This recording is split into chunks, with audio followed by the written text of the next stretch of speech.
welcome to The Pipeline. I'm Cory Morgan. This is the Western Standard's weekly panel show where a number of us will crawl out of the newsroom and start to dissect and analyze some of those news issues and items that have been popping up and dominating the scroll for the week. We got a lot of them to go through today, lots of stuff to chew on and ruminate and think about and offer you the solutions that, I know you couldn't come up with on your own, right?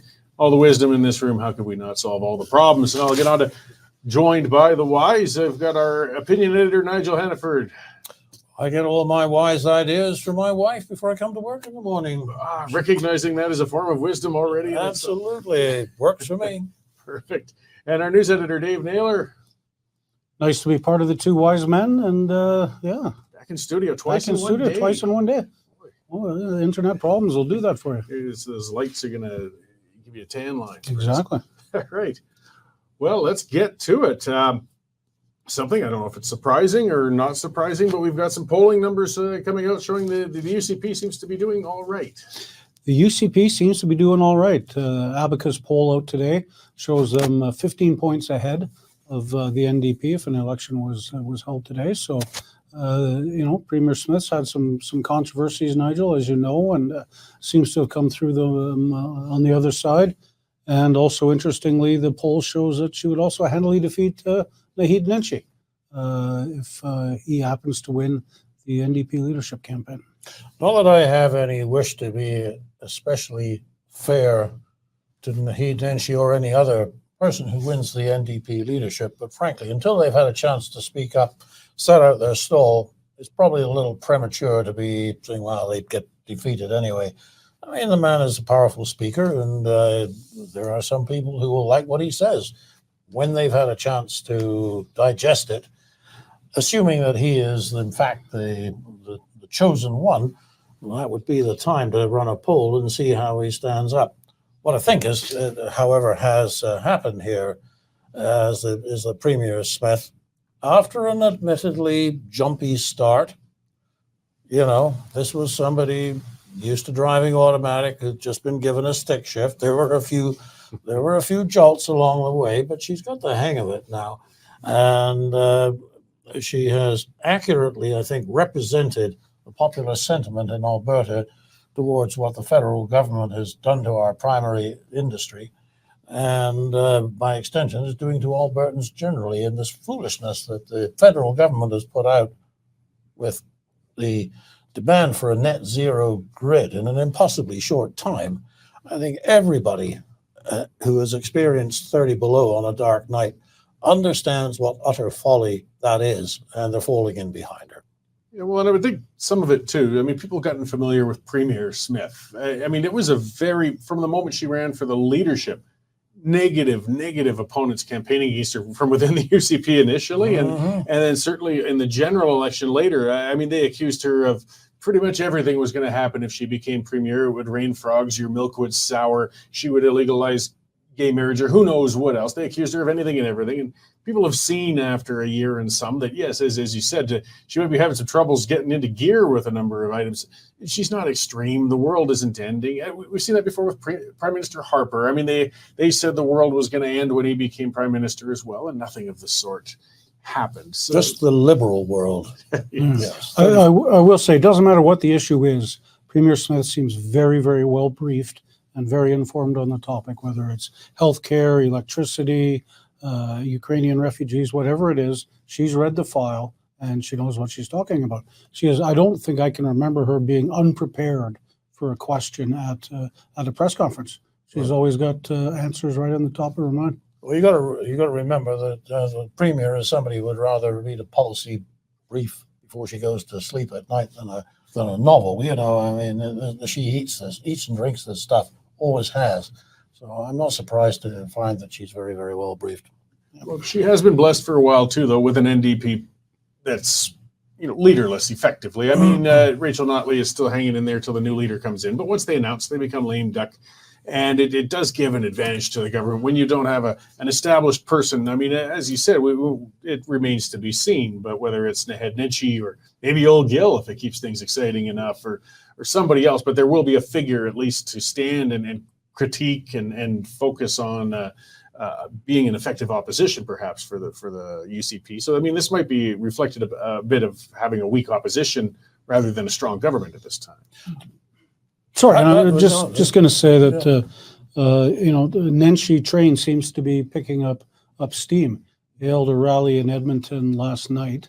1,200 people showed up in Edmonton for a rally, and he knows how to play to the crowd. He went backstage and came out and held up a Oilers jersey and said, this is his team. He's supporting for years, and look how well worn my Oilers jersey is. And he deliberately leaves the brand new tag hanging out, and he quickly shuffles it back. He says, "Oh no," and says, "I'm never going to wear it. I'm not an Edmontonian, but I do love this city." He's got years of experience in these type of crowds, and he knows how to work them. The name escapes me. I'm sorry, of the lady who withdrew this week, and through her support. And Choli, through her support behind Nenshi. So there's only 5 others in the race now. But if there's such a thing as momentum in politics, and he's certainly got it. There's one other thing that Smith has done right. The center of gravity of public opinion on everything to do with trans is not where the progressives think it is. Mm-hmm. 2/3 of the people out there think there are men and women and end of story. She is now identified with that point of view. So, by the way, are 25 U.S. states which have banned gender reassignment surgery, sex change operations on people under 18. Now, she's the only leader in Canada who's done that. But I think that there is sort of a comfortable feeling of at least she's got common sense enough to know the difference between men and women and leave it at that. And if people want to do something different when they're older, they can. It's a free country. But people are giving her credit for that as well. Well, she's following the lead that a lot of progressive European nations have already been doing, whether in the UK or Sweden, I believe Finland. Again, they've all been saying, we're getting a little too far with the kids. Leave it until they're 18. I mean, and most people agree, despite the hysteria we hear from legacy media and activists over this. Yeah, if Premier Smith truly was out to get trans children and harm them, it would have been reflected in the polls, and it certainly didn't. No. And I'm kind of surprised no other premiers have done the same thing. You look at Doug Ford in Ontario, and he took a step back and wants nothing to do with it. I think the mainstream media driven hysteria has now sort of gone away, and the dust has settled, and people can realize, hey, they are doing it all over Europe. They are doing it all over the United States. Maybe it's not such a bad thing. To give credit where credit is due, there are a couple of premiers who did take baby steps to begin with. Blaine Higgs in New Brunswick probably deserves the credit for doing something, however small it might seem now. He stuck his neck out a long way and nearly got it chopped off. Yeah, he started it. If he had not done what he did, I don't think the others could have done what they've done. Yeah, and what he stood up for, if people didn't know, was basically parental rights in schools. That's what he stood up for. Scott Moe in Saskatchewan. Yeah. So, I mean, to just segue a little more, that was sort of the indication that Naheed Nenshi was going to throw his hat in on the NDP leadership. He showed up at a rally with, hundreds out of the millions of Albertans that came out to scream and shout, and gave a barn-burning speech about, the evils of Premier Smith. And that kind of goes into where we do have him now officially in the race, and the legacy media is dutifully lining up as they did when he was running for mayor and pumping his tires. But again, as I said, he's skilled. He knows how to play the game. He's scared one of the candidates off already.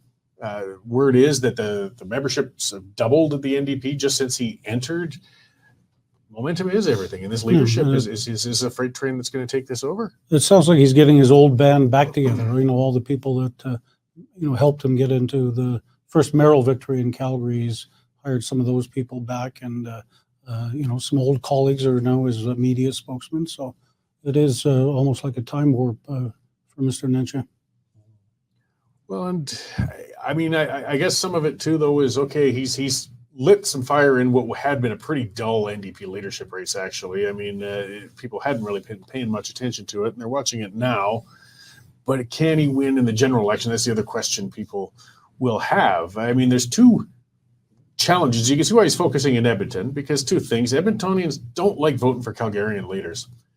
And he has a lot of baggage in Calgary. People are presuming he's going to pick up a bunch of Calgary seats, but Calgarians don't all fondly remember Naheed Nenshi's term as mayor. It wasn't that long ago. There were lots of tax increases. And that the poll I was talking, Abacus poll, showed him, he would lose to Danielle Smith. So he's not going to, take over, on a political role to go right into the premier's office. He's got a lot of work to do. And you're right, Cory, there's a lot, certainly in my small circle of friends, there's no love lost for Naheed Nenshi. So, he's got some work to do. Did you hear the rumor that was going around that they've actually got a psychiatrist on the Nenshi team just so everybody plays nicely together? Well, maybe he got the same one as what he had in City Hall. I mean, that is the beginning of, and I mean, probably had him on a retainer still. I've never been a fan of Naheed Nenshi, and him and I've poked at him over the years on a number of things, and he gives a lot. And I tell you, I'm going to be reminding people of some of his things, as I reminded recently on social media. He gave 300 and some thousand Calgarian tax dollars to the Pembina Institute. Like, the city was contracting an anti-oil group to advise. He spent so heavily and taxed so hard that business groups actually rallied at City Hall. Like, you don't see business owners waving signs and screaming and yelling. They were that desperate. Their backs were against the wall. We're going to remind people of that. And the last big vote he was involved in, the Olympic plebiscite, he lost. That was his dream. That was going to be his legacy, Olympics again in Calgary, because he's always been a huge Olympic fan, and he lost that vote. So, he's not the powerful force in Calgary he used to be. He'll have some years to work on it if he wins the leadership. I would say he does appear to be a top contender at this time. I mean, some of the question was whether the NDP would embrace, the pragmatism of going for somebody like Naheed Nenshi rather than a union sort or somebody who put in their time. It looks like his takeover, it doesn't matter whether they're going to embrace it or not. Kathleen Ganley is going to, she was a perceived front runner. She's going to have to up her game. Yes, I think Mr. Nenshi is going to have to depend very heavily on people forgetting the things that you've just brought up. I'm going to make sure. So your job, you have one job. The other part that'll be interesting to watch, presuming he wins too, though, and people have critiqued him on it many a time, as you said, he brought in a psychologist to try and calm the council that he had stirred up like a nest of hornets. Leading a political party is a whole world different than running a council, which he had difficulty with 14 people. You're going to have a caucus full of ambitious people with different ideas. Gil McGowan will have his nose out of joint, and he's entrenched on your party board, whether you like him or not. So you better figure out how to play nice with him. He's really going to have to learn some contrition and compromise, which are two things that he's never been capable of before. So it's a whole new game for him. It almost makes you want to join the party and work your way up just to be the fly on the wall, doesn't it? Yeah, well, I tried to run for a nomination with them at one time, but they declined me. So perhaps it was your photo of you sitting in the outhouse. I was making a valid political point. I even have my best pussy hat on for that. Well, we'll watch and see. I mean, Nenshi's not one to be underestimated anyways. That's one thing. He's got challenges, but he's got strengths too. And he is a good communicator, and some people think very fondly of him, and it might turn the tide. We'll see. He's got a few years to work on it. Well, let's get over to Ottawa. Cory, I'm going to do a rude thing. I'm going to interrupt you. Yeah. You probably didn't get the revised schedule. I probably didn't. No, so we need to talk about Edmonton. Okay, let's talk about Edmonton. We need to talk about Edmonton City Council. Yes. And Post Media, give them credit. They had a great story today that province is looking at maybe coming in and taking over, basically, auditing the books. David Staples, good story. Premier confirmed it at a press conference today. She basically said that it's up to Edmonton. They're waiting for a phone call from Mayor Sohi. She said, we're willing to help. Municipal Affairs Minister Rick McIver, willing to help. Apparently, there will be a letter sent at some point on Wednesday to McIver outlining concerns.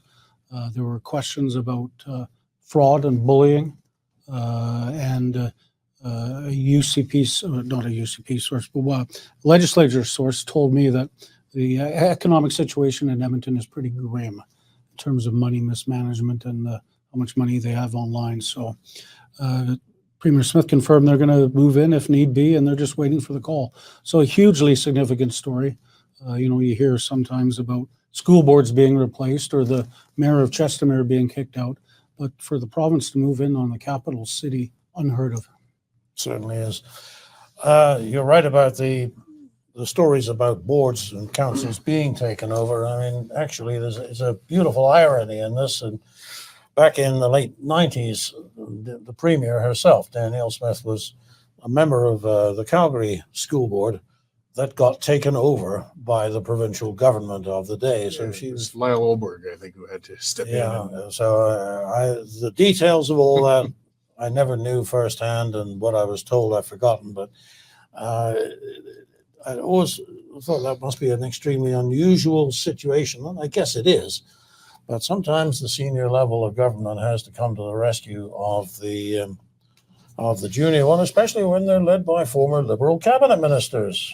Exactly. So he is. I don't know that we can necessarily blame all the problems on one person, but again, as long as we're exploring the field of irony, there it is. Well, you talk about rats fleeing the sinking ship, and I don't mean to call them rats by any means, but 8 senior Edmonton officials have left recently, including the city manager, basically the top guy. They've all left. They know something's coming down. They know that, hey, there's problems here.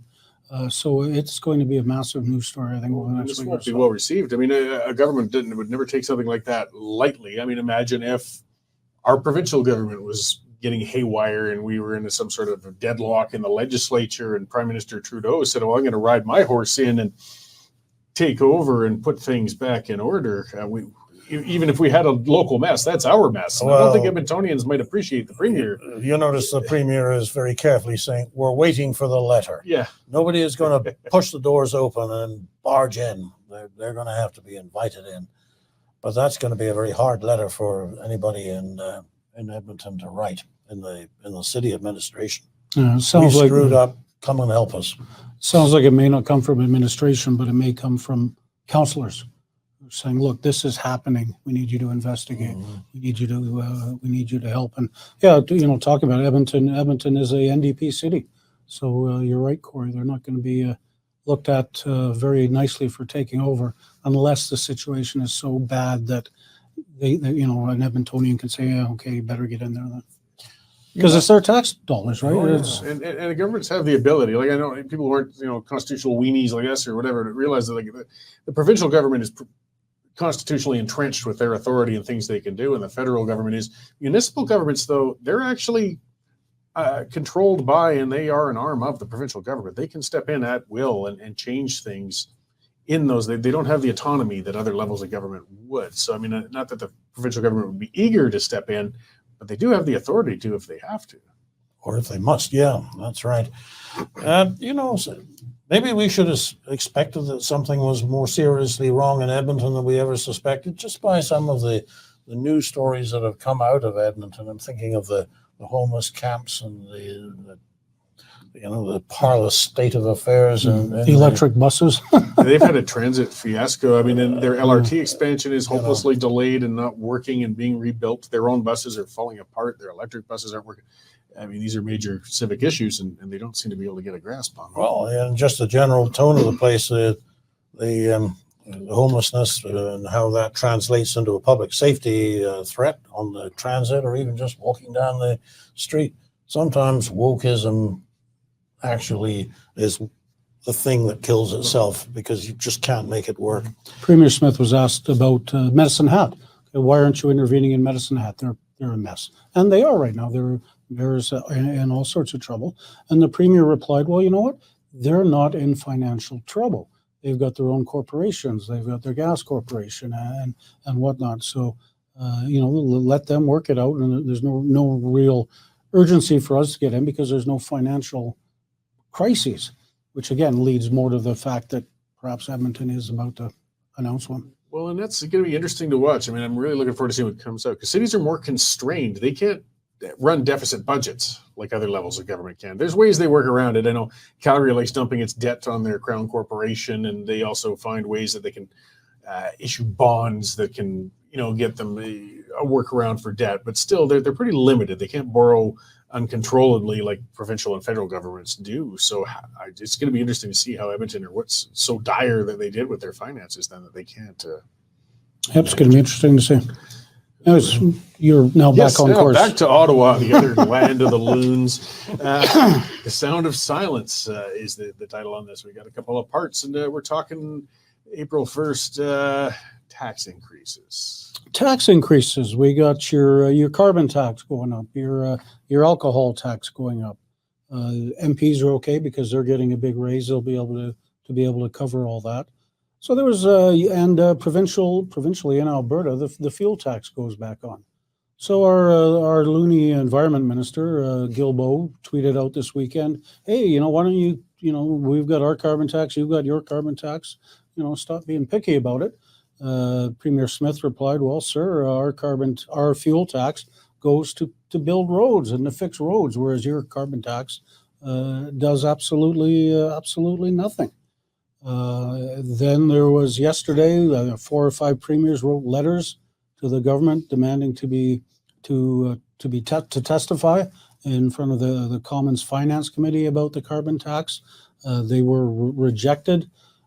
Premier Moe today on Wednesday was able to get onto a lesser committee and jousted with some Liberal MPs there. And Premier Smith is going to do the same thing today. On Thursday. So they don't get the Finance Committee, but they get a lower committee. So April Fool's on all of us. Suggest you all fill up your gas tanks on March 31st. Drain every gas station you can find, because gas is going up markedly on April 1st, and the foolish battle between Alberta and the feds continue. So is that the day you're going to start taking the C train in? No, because my commute is going to be screwed for the next 18 months while the city of Calgary fixes a bridge. It's going to take them 15 months, 16, 17 months to fix a bridge, for God's sake. It's ludicrous. Yeah, I posted but that's another issue. Yeah, the Empire State Building was built, almost 100 years ago in a matter of a year. Calgary can't rehabilitate a bridge in less than a year and a half. We got some issues here that we need some. Please, Premier Smith, move in, take over the bridge at least. But this carbon tax, it's really, it's turning into quite a battle. The government's pulling out all the stops. They've got this lineup of university economists now to all come out together and say that they love the carbon tax and it's good for Canadians and blah, blah, blah. Nobody's buying it. The premiers are revolting. The citizens have had it. But this Liberal government is just prepared to die on this hill. Well, it is, because they know they're not going to get reelected in 2025. On October what is it now? It's a week later than it was. 27th, I think it is. 27th, that's right, yes. They know that they're not going to get reelected. They know that they've got their pensions locked in. And so they're now just going to say, listen, we've got nothing left to save. We will just do everything we ever said we would do. And people can suffer the consequences of it because it'll be good for them. And that is the second thing about this. This carbon tax is not what they say it is. It is actually intended to change people's behavior.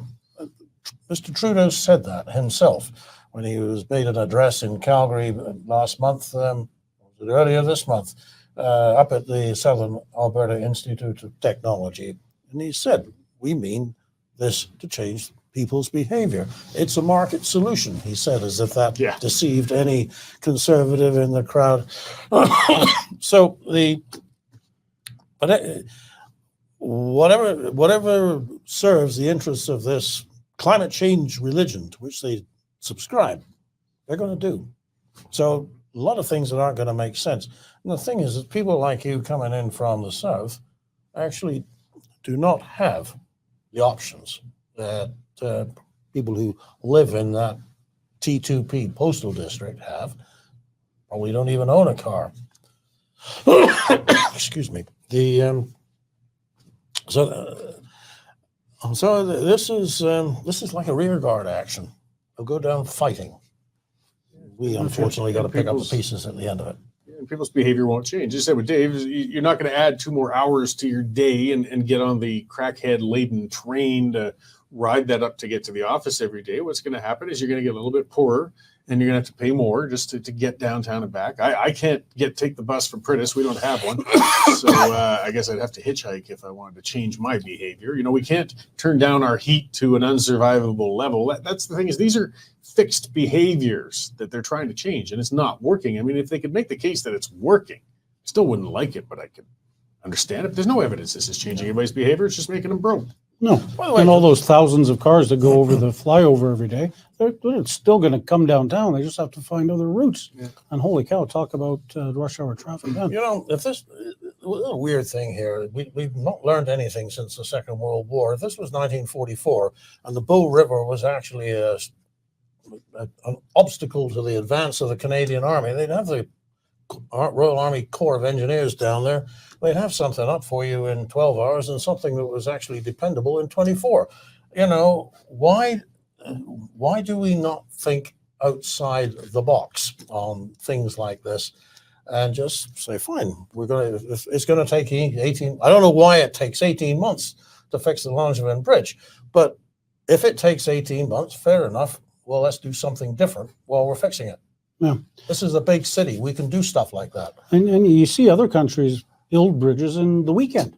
Yeah. Right? I mean, why is it? I mean, again, we're way off. That's a whole discussion. We're way off topic here, but 18 months to refurbish a 400-meter bridge is ludicrous. The best discussions are always off topic. You know, exactly. Stories that don't matter, the ones that people read. Well, all right. Well, I'll bring it to a screeching halt to something a lot darker, I'm afraid. We'll get off of the bridges in the federal scene and talk about medically assisted assistance in death. MAiD, as everybody knows it, and there's been challenges and there's been adjustments, and now there's been a court ruling resolving, I guess you could say, one of the challenges. Yeah, we're resolving for 30 days. It's a really sad story. A Calgary dad has applied for an injunction to stop his 27-year-old daughter from committing suicide. She has autism and other disabilities that make her want to end her life. Dad sought an injunction. Calgary Court of King's Bench Justice this week overruled the injunction and set it aside. So the woman now can go ahead and commit suicide. But he did uphold it for 30 more days because he knows it's going to be appealed. And the dad's lawyers, I'm sure, are working on that. They'll go to the Alberta Court of Appeal. There'll be a ruling there. That ruling will be delayed until the Supreme Court deals with it. So in the meantime, you've got this poor woman who wants to kill herself, still living in the same house as her poor father, who wants to keep her alive as we wait for the story to work its way through the justice system. This is what they said would never happen. Yeah. You know, when we were first asked to accept medical assistance in dying as a dignified way for people who are in the most severe pain and only had a week to go or 10 days to go, like a very short time, the example would always be something like a person with ALS, Lou Gehrig's disease, dreadful way to go. Let them depart early with the assistance of a doctor. And even people who are against assisted suicide, which didn't really have an answer for that. Like, what is it that you want to willfully make somebody suffer for 7 days longer than they need to? And so we lost the argument, but we warned at the time that the 7 days would become 14, and the people whose death was imminently foreseeable would become the people whose death would take place at some future time.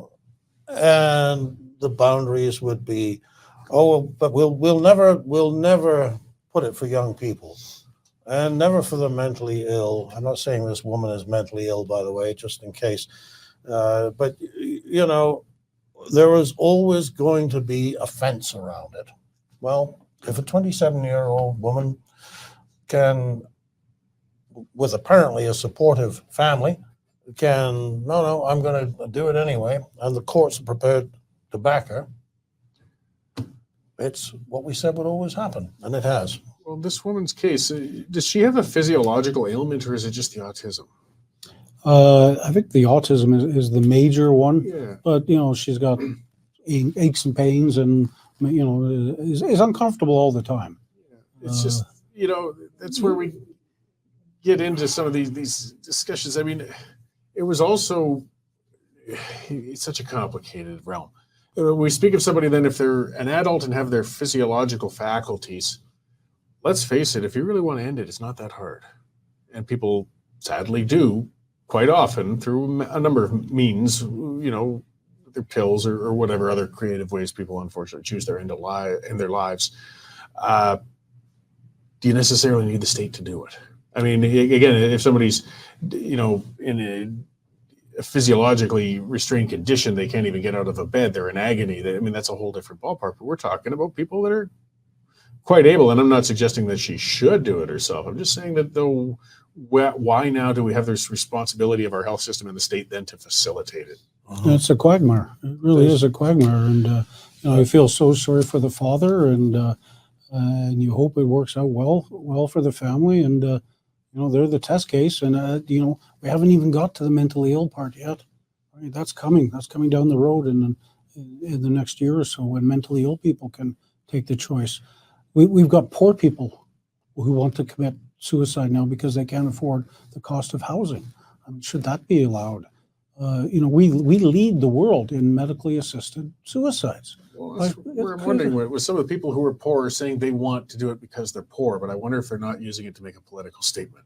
I mean, again, if you're so poor you can't make the bills and you want to end your life, well, you can afford a length of rope and you can do it, but you can make a loud political statement about your financial state of being and how desperate you are by using a challenge for this policy. See, this has turned into a whole, as you said, quagmire is the term.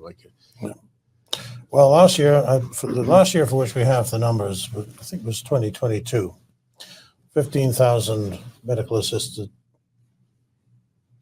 dying cases.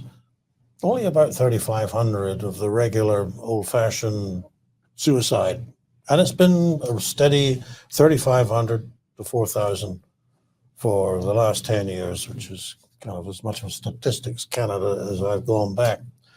And in that time, they've gone from 0 medical assistance in dying to almost 4 times as many people taking medical assistance in dying as are committing suicide by other means. Build it and they will come. Well, yeah, and then people have been encouraging it. Cases we've seen, there was a gentleman who did have some serious conditions. That was a few years ago, and he actually recorded it on his phone. He was in a hospital where the nurse was pretty much making it clear, you're not going to recover. You're in terrible discomfort. You really should be considering this. Did she tell them that they needed the bed as well? Well, that was probably the underlying part of it. For a cold person who's looking at it, well, this guy's a goner in 3 weeks. Why don't we just speed it up so we can put somebody else in it? But somebody who might not have been considering it previously, when you get somebody making the pitch to you, then there's a better chance you're going to embrace it when perhaps you might not. We've got Veterans Affairs people telling veterans, hey, have you considered? Yeah. How ludicrous for is PTSD. that? It's also a big issue right now in Great Britain where they don't have legally assisted suicide. So the British people who want to kill themselves have to fly to Switzerland, have it done in a clinic there. And there's all sorts of videoed, handheld videoed people dying and saying their last message, please, England, let's get on this. Let's do this in England, bring in a law so we can have medically assisted suicide in England. And that's their farewell to the world, and off they go. And it's becoming a huge political issue over there as well. Mm-hmm. Yeah, well, this will chew through more of the courts, and there's not going to be any easy decisions. It's one of those many times I'm not envying a judge. I mean, you've also got an adult woman, even though she is living with her father. There's a degree of autonomy. You never stop being a parent. We know that. But from the legal perspective, he doesn't really have any legal standing when it comes to her disposition, unless he can find her mentally incapable of Yep, and that's what the courts have ruled. She can do what she wants. No, this we have to talk about it in dispassionate terms, but this is always a horribly personal and deeply distressing discussion between whoever's involved. And I do sympathize with people who are dealing with a person who wants to kill themselves, and they themselves are torn, because on the one side they can understand and empathize with the pain and distress of the person who wants to go, and at the same time, unless it's truly an ALS last week of life situation, it's hard to get on board with the idea of facilitating their farewell. It is, and again, we'll have those. I mean, now that they've moved into the realm of the mental health issues, we've gone beyond the physiological. Yeah. But like, I'll finish with just a bit on personal. You guys kind of know I share a bit. My father has been debilitated. He mental health issues, very serious, and he's very paranoid. He's quite unfortunately delusional in a lot of things. He's doing okay physically for someone his age, but he's miserable. He is living in misery. He just stares out a window all day. He truly feels that the world is out to kill him and things such as that. And he lives in terror. Every knock on the door is the one who's going to take him out.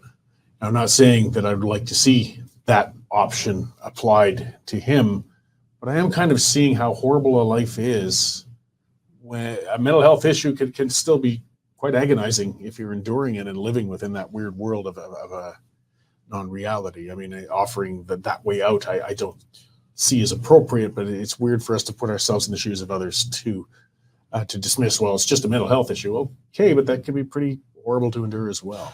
It can, but I hope this comes out right. We don't structure our world to accommodate people with a broken leg, because we hope that the leg will be healed. And to define end-of-life issues in terms of people who are mentally ill is not a step forward. No, I agree. I'm just saying that it's where those complexities come in when you start thinking about it. Come out right? And he's not in a position to make that kind of decision either. That's another thing altogether. We're going to be, our kids will be dealing with these legalities and moral issues in this as well. Yep. Well, we'll watch with morbid interest, I guess. Getting on great to sympathy. Some international issues. Hands across the sea to Ukraine. Yes, the Ukrainian ambassador to Canada was visiting Alberta. Actually came into our newsroom and then met everybody. Premier Smith held a press conference today in Edmonton and sent a letter to Prime Minister Trudeau demanding more control for Alberta over immigration, and specifically Ukrainian immigration or refugees from the war with Russia. Alberta's got the second highest number of Ukrainian descendants in Canada, so it's a natural place for them to come. And Alberta needs immigrants. So we've got the jobs. We need to fill them. So Alberta wants more power to do it, much like I guess Quebec does. Ambassador came in, very nice young lady, and then disappeared for 40 minutes with Nigel. So I'll let Nigel explain what she had to say. So that everybody knows, she was actually sitting where you are now sitting, and I was sitting where Cory was sitting, and it was a very good conversation. So, and I think it went on for a little longer than 40 minutes. But whatever it was, there's a lot going on here. First of all, we're appealing for Ukrainian immigrants. Do know that when the war is over, Ukrainian wants these people to go home again. They're looking at another missing generation over there. This is a country that lost population, young people, right after the First World War as a consequence of the Russian Revolution. They lost another generation during the Holodomor when Stalin starved them out. They lost another generation in the Second World War with the devastation of the Germans going this way and the Russians coming back that way. Massive carnage. Well, guess what? We've got another war on, and people are leaving the country. So there's population is about 40 million, so it's actually about the same size as Canada. The difference is Canada is growing, their population is declining. So, I mean, by all means, if they want to come here, let's make them welcome and let's put them to work. But don't necessarily expect that we're going to keep them. The other thing that she well, there was a lot in that interview actually, and I would encourage people to tune in. I know we're going to have it on our website here fairly soon, but there are already people moving from Calgary to. Speaking of energy specialists here, there is a memorandum of understanding that's waiting to be signed between the government of Ukraine and the government of Alberta that will facilitate the transfer of knowledge and, I think, professional services from Alberta to Ukraine to help them get back on their feet. Usually you think of reconstruction as something that happens after a war. It's going to help their war effort to start now, because obviously the energy component was one of the first things that the Russians hit. So they want to bring that back. And then she actually, and I've got a column on this, which again will be on the website later, and with a link to the interview. But she is addressing the people who are losing interest, Canadians who are losing interest in the war in Ukraine, of which there are quite a number. There was a poll that came out, I think it was Angus Reid, maybe last week, that said that the number of people who said, just let it go, doubled. So something like 40% of Canadians who think that after 2 years, maybe they should do something else. But at any rate, they are saying explicitly that we're spending too much time and providing too much aid to Ukraine. Well, obviously, that's not what they want to hear in Kiev. And so she was addressing that. And she made this point, which I think is worth taking note of. When you look at a map of the world, you always look at the Mercator projection. So, Canada's over here, Russia and Ukraine are over there. Why are we bothering? Well, instead of looking at a Mercator projection, take a globe, and then you've got Canada here and Russia just over there. I say just, it's actually you wouldn't want to try and swim it, but you know what I'm saying? It's there is a proximity there, and in between the two, there is this incredibly rich, apparently, seabed, which the Russians want to exploit. Well, we want to exploit it too, or at least we want to have the option of it. The time may come, said she, when you might be glad of collective security and friends. So it's a point worth keeping in mind. Meanwhile, I'm just frankly kind of proud of the Ukrainians I know for coming from people that'll stick up for themselves when they're bullied. You know what? It's a good thing we have all those nuclear subs prowling under the our Canadian Navy, Yep. Or dry dock, wherever they are. Yeah, she makes a good point, and you look at some of those videos of towns that the Russians have been through. There's nothing left standing. There's no homes left for them to go home to. So you can understand them. Hey, please come back after the war. And there's nothing to say that Ukraine's going to win the war. 2 years, we're in a stalemate. They're running out of weapons and ammunitions, and the money is stalled in Congress. I don't know if the Russians have the will to fight much more, but it's an ugly stalemate over there at the moment. And again, I mean, if it stabilizes even under Russian control, some of the Ukrainians here still might want to go back to the homeland. The war is over, whatever outcome it might be, but they want to be back where they. So yeah, it's interesting. You didn't really think about that. Not all our immigrants are necessarily permanent ones. They could be just, again, trying to raise their family somewhere safe until they can go home. No, you can't blame them for that. Anyway, look for the Hannaford column tonight. Yes, and remind everybody to watch for those videos on the Western Standard channels, those interviews and things, because there's more than just the pipeline and the Cory Morgan show. We cover a lot out there.